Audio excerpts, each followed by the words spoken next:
Nandito na si Chito Miranda. Nandito na si Kiko, si Francis Magalona. Nandito na si Glock 9, wala siyang apelido. Magbabagsakan dito in 5, 4, 3, 2. Nandito na si Chito Miranda. Nandito rin si Kiko, si Francis Magalona. Nandito rin si Glock 9, wala siyang apelido. Magbabagsakan dito, mauna si Chito. Di ko alam kung ba't ako kasama dito. Sama-sama sa mga pasabog nila Kiko at ni Glock. Aztec, patinig ka ng bibig. Teka muna, teka lang, painom muna ng tubig. Shift sa segunda, bago pa matumba. Dapat makaisip ka ng rhyme na maganda at madulas ang pagbigkas sa tastig. Baka sakaling marinig ang libo-libo na Pilipinong nakikinig sa mga pabibo ko. Di ka ba nagugulat sa mga naganap?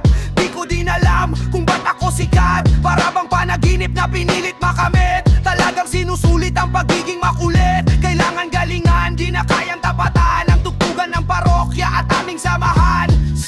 Paano to? Wala na kong masabi. Ngunit kailangan gumalaw ng mga labi. Kung ito kunyari, nagbabaka sakali na magaling din ako kaya nasali. Natapos na si Chito Miranda. Nandito na si Kiko, si Francis Magalona. Nandito rin si Glock 9, wala siyang apelido. Magbabagsakan dito, babanat na si Kiko. Echo and Uzi or Ingram, triggers on the maximum. Not a 4.5 or 04 Magnum. And it ain't even a 357 or Droth Gauge, but the mouth. So listen, nandito na si Kiko at kasama ko si Chito at si Glock 9. And it's time to rock rhyme. Di ko mapigilan lumabas sa mga salita sa aking bibig na di pa dadaig. Ang bunga nga hala, tumunga nga lahat. Napapahanga sa talento, ako'y taga-kalentong batang Mandaluyo na ngayon nakatira sa Antipolo. Sumasaklolo sa mga hip-hop. Pwede ka rin o pwede rin trip lang si Glock kasama ng parokya.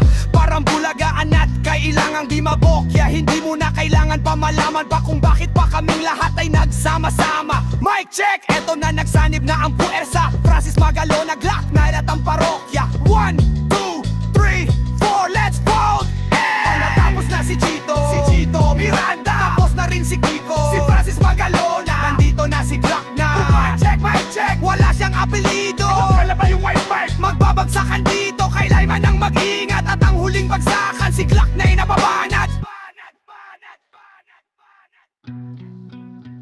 Bato-bato sa langit ang tamae, wag magalit. Bawal ang nakasimangot, baka lalo kang pumangit. Pero okay lang, hindi naman kami mga suplado. Sumabay ka sa amin na parang naka-aeroplano sa tunog ng gitara, kasama ng pinakamalupit na banda. Pati si Kiko magaling, di pa rin kayang tapatan. Parang awit na lagi mong binabalik-balikan. Stop! Rewind and play mo. Napakasaya na para bang birthday ko. Alam mo na siguro ang ibig kong sabihin. Di na kailangan pang paikot-ikutin, baka lalong matagalalan lang. Lumapit at makinig na para yung maintindihan mga salitang sinulat na hindi ko pa bilang. Pero pwede ilatag na parang baning nahigaan. Kapag hinawakan ng mikropono parang nabubuwang. Teka, di naman siguro ganyan lang. Kapag gumagawa kami ng bago medyo nabibilisan. Hindi mo naisip na pwedeng mangyari. Magkasama-sama lahat ay kasali.